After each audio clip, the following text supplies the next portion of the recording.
Long ago, a great civil war split the writing community into two factions: the lawful champions of order, the plotters, and the chaotic freedom fighters, the pantsers. Upon the prophesied day, the two armies of millions would clash to determine the futures of writers all over the galaxy.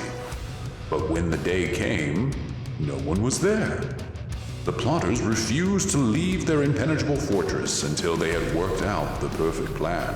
Every single painstaking detail had to be ironed out before they would even consider setting foot on the battlefield.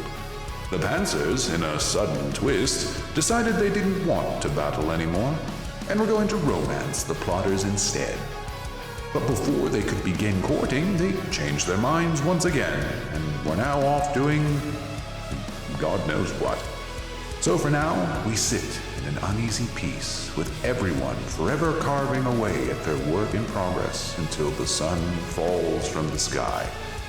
Not a single book has been finished in over 5,000 years.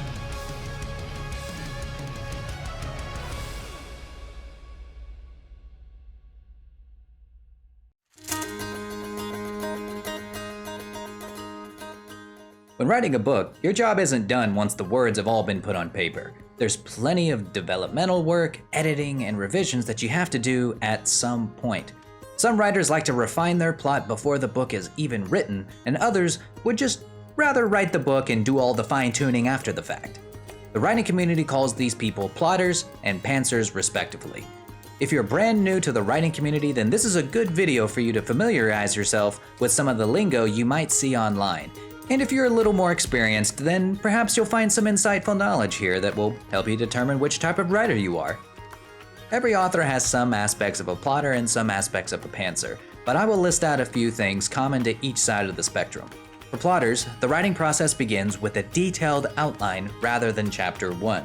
This is typically accompanied by an even more detailed description of the world and setting. Before they start writing, they know exactly what's going to happen. They attempt to comb out any tangled plot lines before doing too much writing so that they don't run into any snags as they move forward.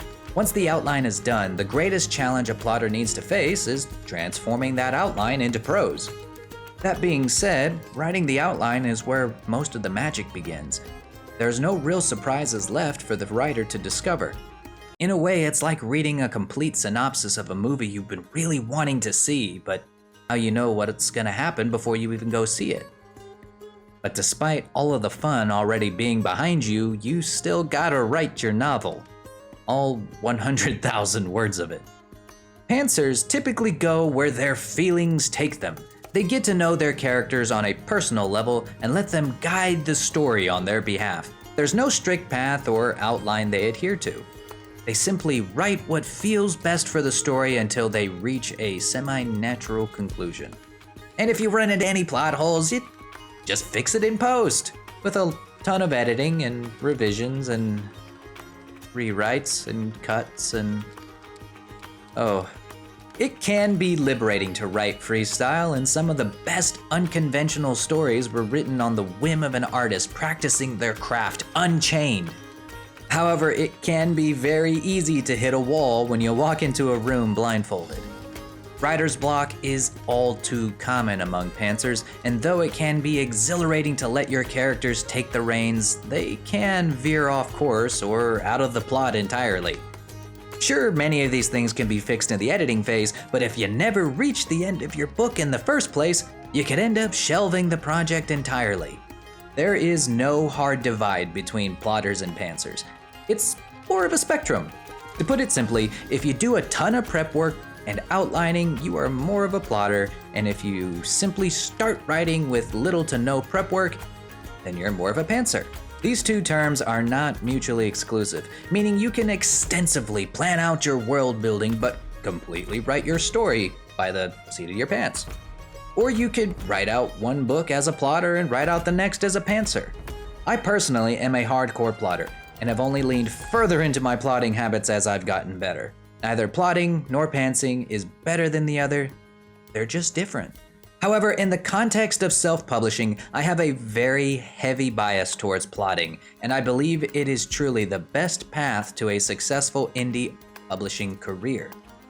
If you want to know more about that, check out this video explaining why I'm of the opinion that being a pantser is a detriment to a self-publishing business, and perhaps you should take off your pants. Anyways guys, I hope this video helps you understand what the writing community means whenever they say plotting or pantsing. But now I must know, dear traveler, which side would you have fought for? The plotters, champions of the hero's journey?